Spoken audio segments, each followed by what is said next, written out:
네 가지 거룩이라는 제목을 가지고서 함께 말씀을 나누고자 합니다. 하나님의 기본 성품이 뭐라고 여러분 알고 계십니까? 네, 그건 구속사적인 관점이고요. 그냥 아무것도 아닌 그 자체, 거룩이죠. 우리가 레위기를 배우면서 레위기가 거룩을 언급하는 말씀이라고 했지 않습니까? 그 레위기를 통해서 하나님은 거룩하신 분이구나. 그래서 되게 유명한 말씀이죠. 레위기 11장 45절에 있는 말씀. 내가 거룩하니 너희도 거룩할지어다. 하나님이 거룩하신 분이니까 우리도 우리 보고 명령하신 거예요. 이건 우리가 그냥 선택의 일이 아니라 명령의 일이다. 하나님께서 거룩하라 명령하셨으니까 우리가 명령에 입각하여서 거룩을 해야 하는 것입니다. 자, 그래서 인간의 거룩은 어떻게 나타날까 했었을 때 곰곰이 생각해 보니까 하나님의 이제 구속사적인 구원의 관점에서 어떤 접근이 있었죠? 하나님은 공의 하나님이고 사랑의 하나님이다 했었을 때 공의와 사랑이라는 이 과정을 우리가 거쳐야지만이 비로소 거룩한 반열에 올라갈 수 있다는 것입니다. 그냥 하나님은 상관없고 내 혼자 자신을 막 어떻게 잘 법을 지켜가면서 살아가는 사람도 있을 수 있어요. 믿음이 없이 행하는 사람이 있죠. 도덕적으로 뛰어난 사람들이 있지 않습니까? 법 없이도 살 사람들이다 하는 그런 사람들도 있어요. 근데 그 사람들은 다른 사람보다는 거룩하죠. 근데 과연 하나님 앞에서의 거룩일까요? 그렇지 않다. 하나님 앞에서의 거룩이 중요하지 않습니까? 너와 나 사이에서의 거룩은 그렇게 중요하지는 않아요. 그게 제일 중요한 것이 하나님 앞에서 나라는 사람, 내가 하나님과의 관계 속에서 과연 거룩한 것인가, 그것이 가장 중요한 것인데, 그래서 하나님께서는 우리가 거룩하기 위해서는 먼저 공의를 거쳐야 되고 그리고 사랑의 은혜를 힘입어야 한다라는 것입니다. 그 과정 속에서 우리의 거룩이 더욱더 발전할 수 있고 엄청난 놀라운 거룩한 모습으로 살아갈 수가 있는 것입니다. 자, 우리가 레위기에서만 이제 거룩 얘기가 나올 줄 알았는데 민수기도 보니까 또 거룩 이야기가 오늘 본문에 나와 있습니다. 우린 그 전에 민수기를 보면은 하나님이 모세에게 군대를 조직하기 위해서 그래서 인구조사를 해라, 지파별 인구조사를 하라고 했고요. 그 다음 뒤에는 이제 레위 지파도 인구조사를 시켰죠. 각각 임무, 레위인들의 임무가 있는데 그 임무를 어떻게 해야 할 것인가에 대해서 바로 그것을 성막 봉사자들을 준비하기 위해서 인구를 지파별, 자손별 이렇게 인구조사를 했습니다. 그리고 조사한 다음에 또 우리에게 계속해서 매번 강조도 지나침이 없다. 뭐가요? 거룩은 그렇다라는 거예요. 그래서 교회에 왔을 때, 보통 성도들이 왔었을 때, 신앙적인 이야기, 말씀을 선포하면서 목회자들이 죄에 대한 언급도 하고, 회개에 대한 언급도 하고, 나도 믿음이랑 순종, 충성, 이런 얘기들을 많이 하지 않습니까? 이런 얘기는 쉼없이 해요. 교회 다니는 순간은 계속해서 그 소리를 들어야 하는데, 그 소리는 계속 들으면 들을수록, 지겹다. 라는 생각을 갖지 말아야 되는 거예요. 그 소리는 계속 우리가 다른 일을 하다가도 다시 또 들어야 될 이야기, 또 다른 일을 하다가도 또 들어야 될 이야기, 계속해서 반복적으로 들어야 할 이야기라는 것입니다. 왜 그렇습니까? 거룩하게 살기 위해서라는 것입니다. 그래서 오늘도 이렇게 하나님께서는 모세에게 계속 다른 명령들 주시는 가운데 계속해서 거룩에 대한 말씀들을 주신다는 것입니다. 그래서 오늘날 저희도 계속 거룩의 말씀을, 이 말씀, 거룩하신 하나님 말씀을 받아들이면서 그래, 내가 오늘도 거룩하게 살아내야지 하는 결단을 하게 되어지는 것입니다.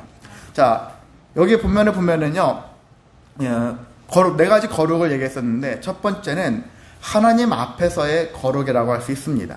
하나님이 사람들이 많이 모여 있으면 다 건강한 사람들만 있으면 얼마나 좋겠습니까?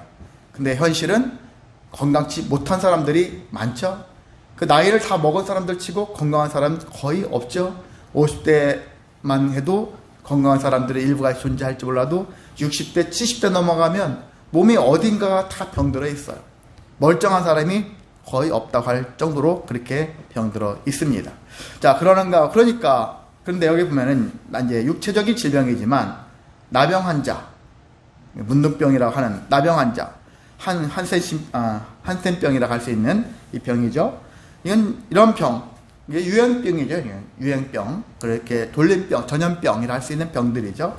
유출증 환자, 그래서 몸에서 피가 나는 일이에요. 특히 여인들의 뭐 하열 같은 거라든지 여러 가지 일들이 있죠. 그래서 주검으로 인해서 부정하게 된 자, 시체를 만지면 부정하게 된다라는 얘기들을 많이 들었죠. 그런데 이렇게 부정하게 된 자들은 그 공동체 안에 두어서는 안 된다라는 것입니다. 그럼 어디로 내보내야 되냐? 진영 바깥으로 내보내야 된다. 진영 밖으로 내보내라. 이건 완전한 축출이 아니에요. 완전한 떠나보냄이 아닌 거예요. 나오면 다시 돌아올 수 있어요. 근데 지금 발병된 상태에서는 함께 있지 못한다. 엄청나 지금 몇천 년 전 일인데도 오늘날 우리도 전염병 생기면 어떻게 합니까? 격리를 시키잖아요. 의학의 발달은 지금도 격리시키잖아요. 우리가 성경을 몰랐다면 옛날 사람들은 몇백 년만 해도 몇십 년 전만 해도 격리에 대한 개념이 없었어요. 같이 죽는 거죠. 그냥 왜 그러지 하다가 죽는 거죠. 전염병에 대한 이해가 많지 않다 보니까. 자, 그런데 옛날에 이런 부분들이 몇천 년 전에도 이미 하나님께서 주신 말씀이 있다라는 거예요. 전염병이 생기면 모두가 다 망할 수가 있기 때문에. 그래서 하나님께서는 그들을 왜 진영 밖으로 내보내라 하냐면은 진영이 더럽혀지면 안 된다. 그 얘기는 거룩해져야 된다. 거룩한 모습을 유지해야 된다. 그리고 제일 중요한 게 하나님이 진영 가운데 계시기 때문이다. 그렇게 얘기를 하고 있습니다. 하나님이 계신 것은, 하나님은 거룩이잖아요. 거룩한 하나님 앞에 우리도 거룩하지 않으면 하나님과 가까이 할 수 없다라는 것이거든요. 그래서 이것은 나중에 영혼의 구원과 관련된 측면에서도 접근하는 거예요. 우리가 하나님의 공의와 사랑으로 용서함 받고 구원받지 않으면 하나님께 나아갈 수가 없다라는 거거든요. 구원받았다는 얘기는 거룩해졌다라는 것에 또한 그런 의미라고도 할 수 있는 것입니다. 자, 이렇게 해서 하나님께서는 이 모든 시스템을 성막 중심으로, 지금 출애굽한 지 40년 동안 광야 생활하는데 가장 이들이 중심으로 해야 될 일들은 성막을 중심으로, 그 이야기는 또 달리 얘기하면 하나님 중심으로 살라는 것입니다. 우리는 그래요, 인간 중심으로 살 때가 많죠. 근데 우리는 사실 믿음을 가진 자는 하나님을 중심으로 살아야 한다는 것입니다. 그래서 교회 건물을 중심으로 살라, 그런 의미라기보다는 하나님 중심이에요. 여러분의 마음속에, 삶 속에 하나님이라는 분이 내 안에 늘 존재하셔야 돼요. 그래야지 그 하나님과 늘 동행하는 거예요. 삼위일체 하나님과 동행하는 마음을 가지고 살라는 것이죠. 옛날에 눈에 보여지는 성막을 중심으로 살죠. 그래서 우리가 눈에 보여지는 교회를 딱 건물을 세워놓고 교회를 바라보면서 살아가는 사람도 있어요. 그 옛날에 미국이 세워질 때도 한 마을의 사람들이 막 정착할 때는 제일 먼저 제일 중요한 자리에 교회를 세워놓고 마을을 시작한다고 하지 않습니까? 건물 중심으로 이렇게 했지만 한편으로는 마음으로는 하나님을 믿는 그 믿음을 중심으로, 하나님을 중심으로 삶을 펼쳐나간다라는 의미가 담겨도 있습니다. 그래서 우리는 이렇게 단지 눈에 보여지는 성막이 아닌, 눈에 보이지는 않지만 우리를 거룩하게 하실 하나님 중심으로 살아야 한다는 것이고요. 오늘날 우리는 우리 마음속에 누가 계시다겠죠? 예수님. 예. 좀 더 구체적으로 표현하자면 그냥 초급 과정이라면 다 하나님이라 하면 됩니다. 예수님도 하나님, 성령님도 하나님, 다 하나님으로 다 통일될 수 있지만 우리가 조금 더 성숙함, 그리고 또 좀 더 하나님에 대한 지적인 능력을 갖춘다면은 이때는 하나님인지, 이때는 성자 예수님인지, 이때는 성령 하나님인지, 이것들은 조금 구분을 하면서 여러분이 살아가신다면은 조금 더 지혜로워지고 조금 더 말씀에 대한 분별력과 통찰력을 여러분이 갖추게 될 줄을 믿습니다. 자, 그래서 오늘날 우리는 성전이 되신 예수님을 중심으로 예수님의 마음을 품고 살아가야 한다라는 것들을 여러분이 기억하시기를 원합니다. 자, 그래서 이때 가장 우리는 경계해야 될 게 뭐예요? 부정한 것들은 바깥으로 내보내라. 부정한 것들은, 바깥에 있는 것들은 내 안에 들어오면 안 되는 거죠. 들어와서도 안 되고 이미 와 있는 것들은 내보내야 되는 거죠. 그러니까 우리는 계속 깨어 있어서 어떻게 합니까? 하나님이 기뻐하지 않은 일들에 대한 것들을 생각해 보시기 바랍니다. 그럼 내가 이 일을 했었을 때 이게 참 좋은 일인가? 미워하는 거, 다툼, 시기, 질투, 불안, 그런 포기와 좌절, 이런 것들 있지 않습니까? 그리고 잘못된 사상들, 이단 사상들, 이런 모두 우상 숭배하는 마음들, 이런 마음들을 다 포함했을 때 과연 나는 이게 하나님이 기뻐하실 일인가? 라는 생각을 해보자는 것입니다. 이런 것들이 이건 정말 하나님이 기뻐할 일이 아니다 했었을 때는 내보내야 되겠죠. 내 안에 있으면 안 되는 거예요. 내 안에 있으면 하나님의 진영을 더럽히는 것이니까, 하나님의 거룩에 이르지 못하니까 그런 마음을 가지고서 살아가야 하는 것이죠. 그러니까 자기 마음속에 임의의 파수꾼이 있어야 되는 거예요. 나는 파수꾼이야. 그래서 들어올 것과 나갈 것들을 늘 통제를 하면서 내가 수용할 건가, 그냥 배출할 것인가, 내보낼 것인가, 이것들을 늘 고민하는 것이 우리들의 또한 삶이 되어야 하는 것입니다. 이런 것들을 계속 하다 보면은 여러분이 누군가를 판단하지 마세요. 대신 이걸 내보내 뭐해 이렇게 하지 마시고, 제일 중요한 건 나 자신이에요. 내 자신이 쭉 하다 보면 주변 사람들이 나를 본받게 되어 있어요. 근데 자기는 안 바꾸면서 꼭 사람들이 다른 사람한테 지적을 하고 이렇게 살라고 이렇게 합니다. 자기도 참 흠이 많은 사람인데 자기는 어쩌다가 하나 잘 지키고 있어. 그 지킨 거 하나 가지고 사람들을 정죄하는 사람들이 있는데 그러면 안 되는 거죠. 그래서 정죄하기 이전에 먼저 나를 늘 돌아보는 거예요. 내가 오늘 내 아내에게 무슨 말을 했을까? 내 남편에게 어떻게 대했을까? 내 자녀들에게, 내 부모에게, 내 이웃 사람들에게 어떤 식의 행동을 했을까? 하나님 앞에서 내가 불경한 마음을 품지는 않았을까? 이런 것들을 늘 돌아보면서 들여올 것과 내보내야 될 것들을 늘 여러분이 선별하는 그런 작업들을 이루어 나가시기를 원합니다. 그래요. 선별 작업은 택배 기사들만 하는 게 아니잖아요. 택배 물류센터 계속 이들 구분하지 않습니까? 우리도 우리 안에서 그런 구분들이 계속 이루어지시기를 소망합니다. 자, 두 번째는요, 거룩은 하나님과의 관계에서만 중요한 게 아니라 사람들과의 관계에서도 중요하다라는 것이거든요. 인간관계에서도 중요합니다. 그래도 5절에서 10절에 있는 말씀을 보면은 사람이 살다 보면은 죄를 안 지을 수가 없어요. 솔직히 모든 사람들이 죄 가운데 있습니다. 죄의 크기가 양이 다를 뿐이지 분명한 것은 누구나가 죄를 짓습니다. 여러분 지금까지 태어나서 한 번도 죄를 지은 적이 없다? 그런 분이 있다면은 제가 그분을 신이라고 저는 믿겠습니다. 근데 없거든요. 없으니까 제가 이런 얘기를 하는 거예요. 이 세상의 모든 사람은 마음으로도 죄를 지어요. 누군가를 미워도 해보고 누군가를 저주도 해보고 이것도 다 죄지 않습니까? 그래서 죄를 갖고 있는데 그 사람 눈에 보여지는, 눈에 띄는 도둑질이나 사기치는 거라든지 살인한다든지 하는 이런 행위까지도 우리는 다 죄잖아요. 이런 죄를 짓지 않는 거라는 얘기죠. 그 제가 믿는 자의 3대 행실 중에 하나가 뭐라고 했습니까? 의로운 일, 의롭게 사는 거예요. 의롭게 산다는 얘기는 죄를 짓지 않는 거거든요. 죄를 짓지 않으려고 하는 거예요. 누가 나를 야 이거 한 번만 눈 딱 감고 이거 해. 그러면 너한테 아주 엄청난 이익이 생길 거야. 그런 유혹이 많죠. 이번만 투자해. 이번만 투기인데 이렇게 해서 많은 사람들에게 앞에서 죄인의 삶을 살게 되어지는 건데 죄를 짓지 않기 위해서 해야 한다는 것이거든요.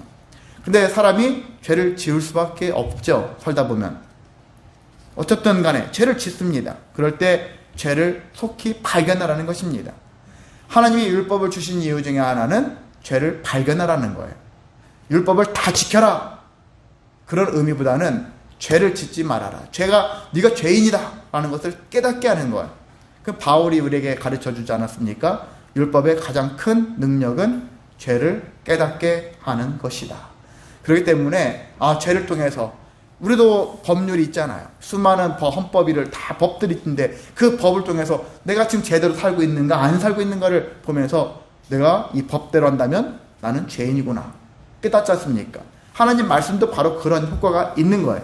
그래서 우리가 말씀을 보면서 나를 돌아보고 내가 죄인인가 아닌가를 여러분이 한번 돌아보는 거예요. 그런 시간 가져야 하는 것입니다. 말씀 속에서 위로도 받고 말씀 속에서 힘을 얻고 그런 것도 필요한데 때로는 말씀 속에서도 우리가 내가 지금 어떻게 살아가고 있는지 돌아보기 위해서 회개하기 위해서 이 말씀을 통해서 나 자신을 돌아볼 필요가 있는 것입니다. 그렇게 해야지만이 그렇게 했을 때 죄를 깨닫고 자복하고 내가 죄인입니다 막 통곡하는 사람도 있지 않습니까? 울며 불며 통곡하는 그런 사람들이 과거에는 참 많았어요. 교회에 보면은 교회에서 기도회 같은 거 하면 그렇게 울며 통곡하는 사람 많은데 오늘날 사람들은 똑똑해서 그런지 몰라도 죄를 안 지어서 그런지 몰라도 별로 그렇게 자복하는 사람들이 많지 않아요.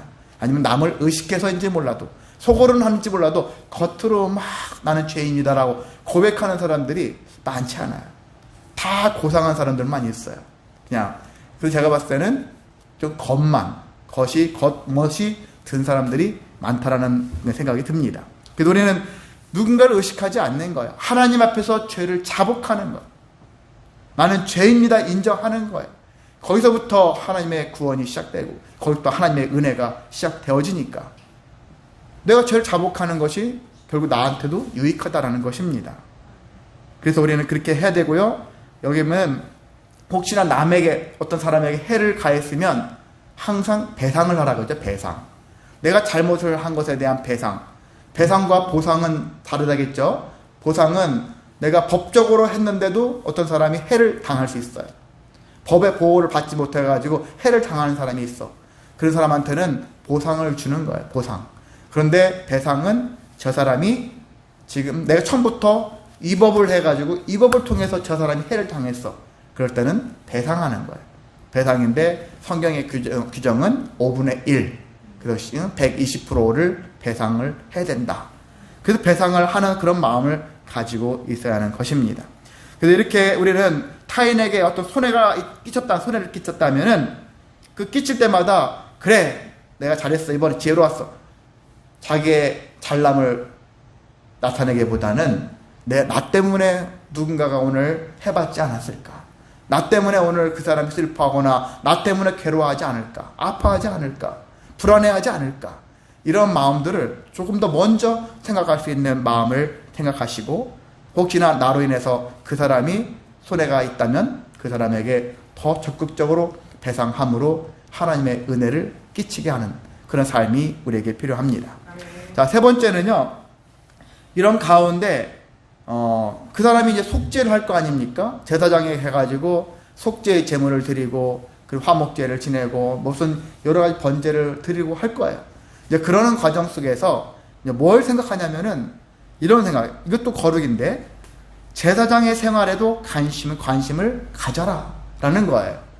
너희들끼리만 생활만 생각하지 말고 너희들 생활하고 하나님의 생각하지 말고 그 너희들과 우리 하나님 사이에 누가 껴있습니까? 제사장이 껴있잖아요. 죄 문제가 발생하면은 제사장에게 와서 제사장을 통해서 제사를 지내면서 죄 용서함을 구하고 받고 하는 그런 일들이 있지 않습니까?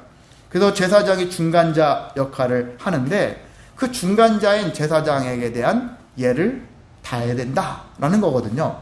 여기 보면은 8절에도 속죄의 순양과 함께 돌려라. 제사장에게 돌려라. 어떤 재물이 생겼으면 제사장 몫이다. 그런 얘기를 하셨습니까?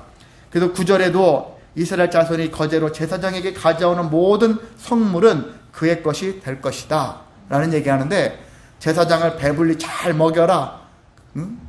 금은보화가 넘치게 해가지고 부유하게 만들어라. 그런 얘기라기보다는 제사장은 자기 기업이 없다겠잖아요.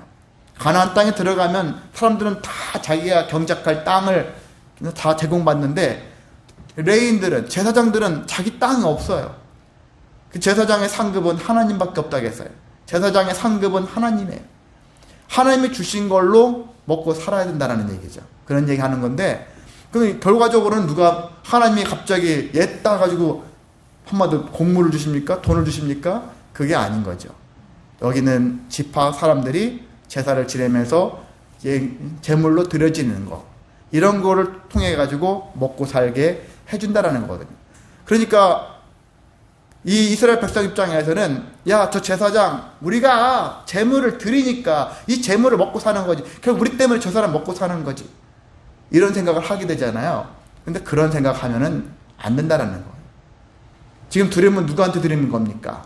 하나님께 드리는 거고, 이미 하나님의 몫이야. 하나님이 제사장, 그래 네가 이 일에 수고했으니까 너도 이걸 취해라, 하나님이 주시는 거라는 얘기죠. 그걸 오늘날로 적용하더라도 교회 목회자는 그래 성도가 먹여 살린다, 모양새는 맞아요. 그런데 우리가 더 신앙적인 믿음의 관점에서 놓고 본다면 하나님이 먹여 살린다, 이거거든요. 여러분은 하나님께 드려지는 거예요. 목회자가 먹고 산다는 얘기는 하나님이 먹여 살린다, 이런 개념이라는 것이죠. 이것들을 우리가 구분을 할 줄 알아야지, 그게 아니고 내가 낸 것을 가지고 저 사람이 먹고 산다, 이러면은 여러분이 신앙생활도 마음이 늘 강팍해지고 공동체가 화목할 수가 없어요. 늘 책망하고 지적하고 감시하고 감독하고 이런 모습밖에 되지 않다라는 것입니다. 근데 오늘날 곳곳의 교회들 중에는 꼭 그런 생각을 가지고서 그렇게 비판하고 감시, 감독하려고 하는 사람들이 존재를 하는 것입니다. 그래서 그러한 마음을 품은 자들의 마음은 강팍할 수밖에 없고 복이 될 수가 없어요. 하나님으로부터 복받는 인생을 살아가시기를 소망합니다. 자, 네 번째는요, 의심의 소재라는 것을 대해서 11절에서 31절까지 비교적 되게 20절에 걸쳐서 되게 긴 이야기들을 하고 있는데, 이건 왜 그러냐면은 가정에서의 이러한 가정을 살리기 위한 그런 관점이라고 할 수 있는데, 의심의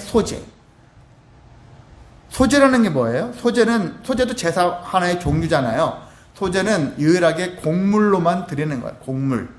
곡물로 고운 가루 이렇게 해서 빻아가지고 그걸로 하나님께 드려지게 되어지는데, 근데 이 의심의 소재를 할 때는 이것은 조금은 약간은 부정적인 어떤 일들에 대하여서 드려지는 제사예요. 자, 일단은 우리가 그 생각해 봅니다. 하나님이 우리에게 참 좋은 것들을 많이 주셨습니다. 특히 제일 중요한 것 무엇일까요? 가정을 주셨죠. 네, 가정이라는 걸 주셨습니다. 가정을 주셨는데, 가정은 천국의 모형이다, 이런 말들이 있어요. 천국의 모형이다. 가정이라는 제도를 잘 활용하면은 정말 복받는 인생으로 살아갈 수 있어요. 진짜 여기가 천국이다, 그런 말이 나올 정도로, 남편은 남편으로서, 아내는 아내로서, 자녀는 자녀가 서로가 자기 역할을 잘 감당하면서 유기적인 관계를 선하게 잘 만들어가면 그 가정이 곧 정말 천국이라 할 정도로 복된 가정이 될 수 있다는 것입니다. 진짜 행복한 가정이 될 수 있거든요. 그런데 그 가정 안에서도 남편이, 아내가, 자녀들이 각각 이기적인 마음이 들고 다른 사람의 고통을 몰라하고 아니면은 책망과 멸시와 천대를 그런 마음을 가지고 대하게 되면 어떻게 됩니까? 가정이 지옥이 될 수 있잖아요. 저주의 장소가 될 수 있고 저주의 공동체가 될 수 있는 것입니다. 그래서 하나님께서는 우리가 행복하게 살라고, 이 땅에서 천국을 먼저 맛보라고 가정을 주셨는데 우리가 그렇지 못하다. 그래서 세상에 많은 가정들이 정말 건전하고 건장할 만한 가정보다는 저런 가정은 되지 말아야지 할 만한 그런 가정들이 훨씬 많다라는 거야. 우리 주변에도 그런 가정이 많다는 얘기죠. 모범적인 가정들이 그렇게 많지 없다는 거예요. 안타깝게도 그렇습니다. 그래서 우리는 이렇게 하나님이 주신 대로 그 사용 설명서라고 있지 않습니까? 물건을 받으면 제품마다 사용 설명서대로 잘 사용되어지면은 아주 기가 막힌 복이 될 수 있는 그런 장치거든요. 기계지 않습니까? 그런데 마찬가지로 우리도 가정을 주셨는데 이 가정이 하나 되기 위해서 하나님의 영광을 드높이고 하나님을 빛내기 위해서 우리가 하나 되어져 가는 그런 가정 된다면 그 가정만큼 정말 복이 없다는 얘기죠.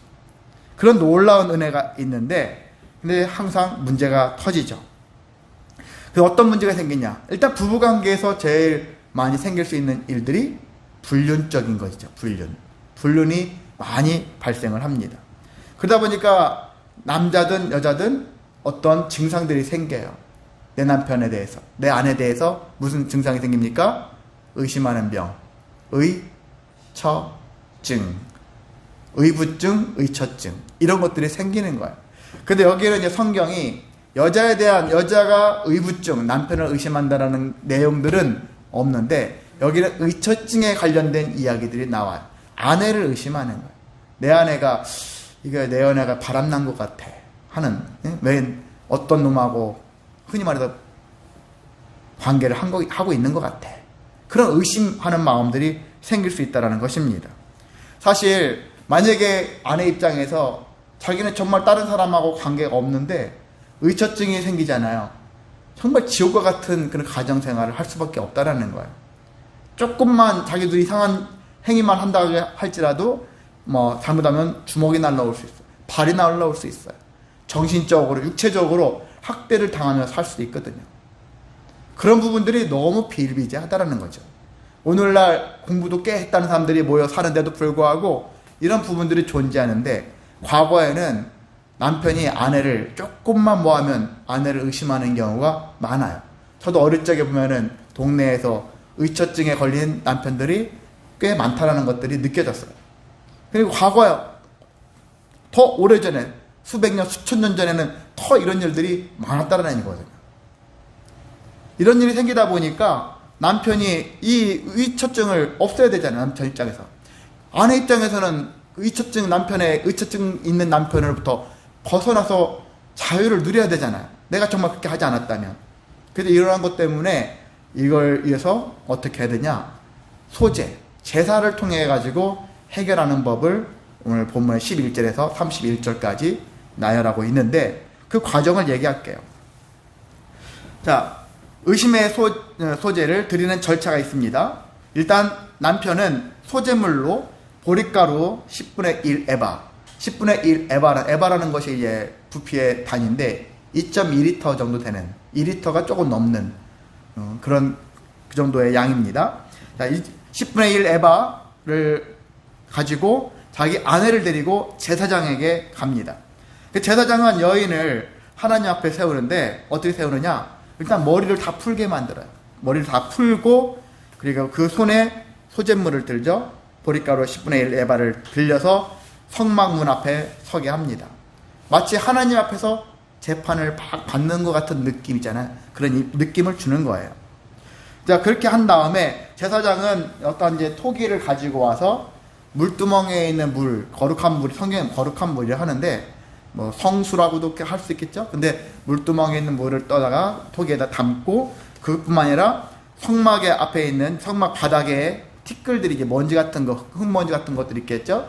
그런 것들을 다 해서 거기 안에다가 넣습니다. 그렇게 한 후에 이제 준비하고 있죠. 제사장은 이제 그걸 준비하고 있고, 그러면서 이제 이 제사장이 여인한테 맹세하게 하는 말들을 합니다. 자, 따라서 해봐라. 이제 하겠죠. 네가 내 남편을 두고 탈선하여 다른 남자와 동침하여 더럽힌 일이 없으면 저주가 되게 하는 이 쓴물의 해독을 면하리라. 그러나 내 남편을 두고 탈선하여 몸을 더럽혀서 내 남편 아닌 사람과 동침하였으면 여호와께서 내 넓적다리가 마르고 내 배가 부어서 내 백성 중에 저주거리, 맹세거리가 되게 하실 것이다. 이것을 여자가 맹세하게 하는 거예요. 그러면 이제 제사장이 이렇게 말을 하면은 여인은 아멘, 아멘, 아멘, 아멘 이렇게 그걸 인정하라는 거예요. 그래서 이것에 대한 인정을 하게 되어지면, 그래서 제사장은 여인의 손에서 이제 소재물을 받죠. 보릿가루를 받아가지고 그리고 요제를 드리는 거예요. 요제를 드리고 요제로 그리고 불을 태워가지고 화제로 그렇게 제사를 지냅니다. 근데 그게 다가 아니에요. 그 다음에 저주의 말을 쓴 두루마리 있죠. 두루마리에 저주의 말을 썼는데 그 글자를 쓴물을 빨아요. 빨면은 글자가 뭐 이렇게 녹아서 물에 녹아지겠죠. 그 글자가 녹아진 그 물인데 맛이 쓴맛이 나나 봐요. 어떻게 성분이 뭔지 모르겠지만 그 쓴물을 여인이 마십니다. 근데 마시고 나면은 나중에 뱃속의 창자를 통해서 쭉 지나가다 보면은 이 여자가 복통을 일으켜가지고 아니면 이렇게 생기겠죠. 배가 부어오르거나 넓적다리가 마르는 증상들이 생길 수 있다라는 거예요. 이런 증상이 생기게 되어지면은 이 여자는 음란한 짓을 한 여자구나, 불륜을 했구나, 그렇게 볼 수가 있고, 근데 아무 증상이 일어나지 않으면 이 여자는 무죄하다, 그렇게 볼 수 있다는 것이거든요. 자, 그래서 의심의 소재를 여자 입장에서는 좀 억울할 수 있겠지만은 여기 보면 남편은 무죄하다, 31절에 남편은 무죄할 것이요 여자는 죄가 있으면 당하리라. 여자는 죄가 없어도 어쨌든 간에 무죄가 돼서면은, 그리고 또 다행인 것은 여자는 무죄가 되어지면은 임신을 하더라도 이제 본 남편의 자식으로 인정을 받을 수 있는 것이고, 남편도 더 이상 의처증을 가지고서 여자를 학대할 구실이 사라지는 것이죠. 그래서 결과적인 것은 이게 남편만을 위한 의심의 소재가 아니라 약자인 여자가 빠져나갈 수 있는, 자유할 수 있는 그런 소재도 될 수 있다는 거예요. 안 그러면 남편한테 계속 정신적인, 육체적인 핍박을 당하면서 살아갈 수 있지 않습니까? 그것이 얼마나 인생을 피말리게 합니까? 그 남편의 속박을 당한 그런 관점에서. 제가 생각해도 제 남자지만은 여자와 남자 입장에서 봤을 때 부부관계에서 속박을 생각한다면 저는 여인의 속박이 더 많다라고 생각을 해요. 아무래도 남자보다는 여자들이 똑같은 입장에서도 본다면은 여자들이 더 많이 속박당한다, 괴롭힘을 당한다 라고 생각을 합니다. 그래서 저는 이제 제 딸들밖에 없으니까 저 딸들이 시집 가면은 또 남편들한테 속박당할 생각하니까 미리 막 마음이 쓰리더라고요. 그렇게 생각하면. 한편으로는 저도 장매사모 옛날에 결혼해가지고 처음에 제가 장매사모를 많이 속박했는데 그런 생각도 들면서 지금이라도 더 많이 풀어주고 더 많이 자유롭게 하고 더 많이 은혜롭게 해야 되겠구나, 이런 생각을 하게 되어지더라고요. 자, 그런 것처럼 이러한 의심의 소재는요, 아내가 혹시나 바람폈을까, 불륜을 저질렀을까에 대한 그 의심 때문에 두고 보자, 이런 마음으로 시작했을지 몰라도 결과론적인 것은 가정의 평화를 위해서 그렇게 의심의 소재라는 것들을 통해서 판정을 하고, 그래서 가정이 다시 화합되기를 위해서 이러한 거룩을 힘써라. 가정 안에서도 거룩이 필요하다. 남편도 아내도 때로는 자녀들도 부정한 짓을 하지 말고 의로운 일을 하며 살라라는 의미를 가지고 있다는 것입니다. 그렇게 할 때 가정이 더 복될 수 있다. 하나님이 우리에게 주신 가정이 복되려면은 이렇게 잘못된 일을 행하지 않고 말씀대로 순종하면서 살아가는 삶, 이것이 더 중요하다는 것입니다. 자, 말씀을 마치겠습니다. 그래서 우리는 이렇게 오늘 4가지만 말씀은 나눴지만 사실 몇 가지 핵심적인 것만 다뤘잖아요. 그래서 이 거룩을 생각할 때는 이것만 저것만 골라서 하는 게 아니라 하나님이 우리한테 원하시는 것은 감사가 삶이 되게 하소서, 이것처럼 거룩이 삶이 되어야 한다는 것입니다. 가정에서나 직장에서나 교회 공동체 안에서나 어디서나 이중적인 마음을 품지 마시고, 교회 건물 안에 문 앞에 다 들어왔을 때는 그 누구보다 아주 그냥 경건하고 신령한 그런 믿음을 가진 사람처럼 보이는데 교회 문만 나가면 세상 사람보다도 더 악랄한 그런 사람들이 있거든요. 가정 안에서는 되게 아내를, 남편을, 아니 자녀를 함부로 하는 사람들이 있는데 바깥에만 나가면은 아주 그럴싸하게 자기는 의로운 사람처럼 하는 사람도 있지 않습니까? 그런 모습 하지 말고 한결같이 안팎에서 한결같은 모습을 가지고 하나님 말씀을 붙잡고 살아가는 삶, 이것이 하나님 앞에 가장 중요한 태도다. 이것이 우리가 잘 이루어지지 않으니까 세상 사람들이 교회를 다녀도 변화가 없고 교회를 다니나 안 다니나 똑같다, 오히려 다니는 사람들이 더하다, 하나님 믿는다는 사람들 더하다, 이런 소리를 우리가 많이 듣지 않습니까? 그래서 그들의 소리에도 귀를 기울이면서, 그리고 또 우리 자신이 내가 거룩해질수록, 거룩한 행보를 행할수록 가정 안에서 부부관계나 또 부모 자식 간의 관계가 더 돈독해지고 직장 사업장에 교회 공동체도 더 주님의 뜻으로 말미암아서 아름다운 일들이 넘치게 됩니다. 그래서 하나님이 주신 것들을 이런 주신 공동체 있잖아요. 가정 공동체, 교회 공동체, 이런 믿음의 신앙과 관련된 수많은 공동체들을 우리가 더 선하게 사용하려면 우리가 먼저 거룩해지자. 그런 거룩을 통해서 우리가 모두가 복받는 인생의 삶을 살아내시기를 주님의 이름으로 간절히 소망합니다. 사랑 많으신 하나님 아버지 감사를 드립니다.